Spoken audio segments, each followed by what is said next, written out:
qaybtan waxaan ku baranaynaa Zoom-ka sida loo isticmaalo. Zoom-ka ayaan klik siinayaa. Sign up ayaa sameynaysaa.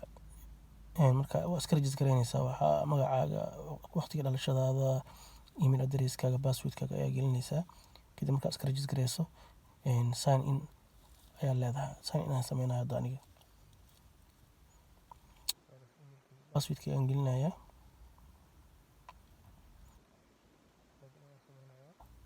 Login ayaan sameeyay. Qaybta oo kore oo new meeting-ka adaa maamulaayo. Qofka email-ka waxaa u diraysaa ID number-ka ayaa u diraysaa, qofka kugu soo xirmaya, video ku soo xirmaya.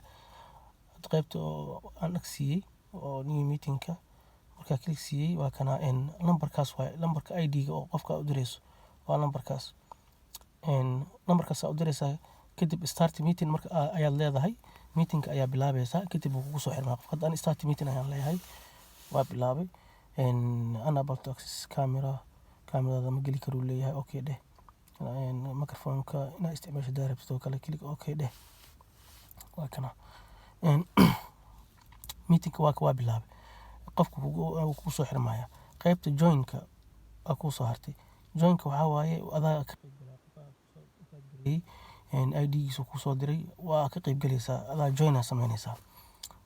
Meeting-ka ayaa ka qayb galaysaa. Qaybtan join-ka xaggaa gelinaysaa, join ayaa leedahay. Qaybtaas join meeshay ku qoran tahay hoose buluug ayay noqonaysaa, join ayaa leedahay.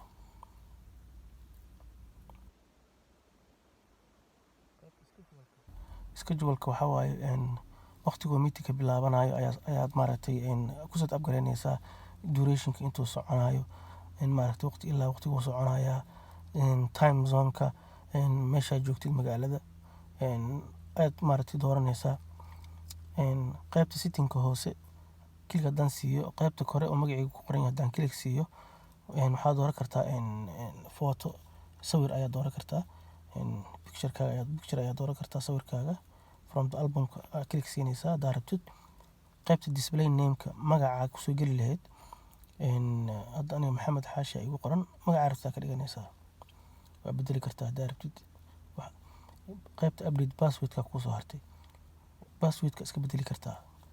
Password-kaaga hore gelinaysaa, midka cusub hadda sameysanaysaa maaragtay labada hoose gelinaysaa.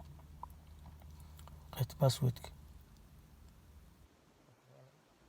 hoos haddaa fiirisid qaybta meetings ay ku qoranta haddaa klik siisid, qofka ID-ga u diraysaa.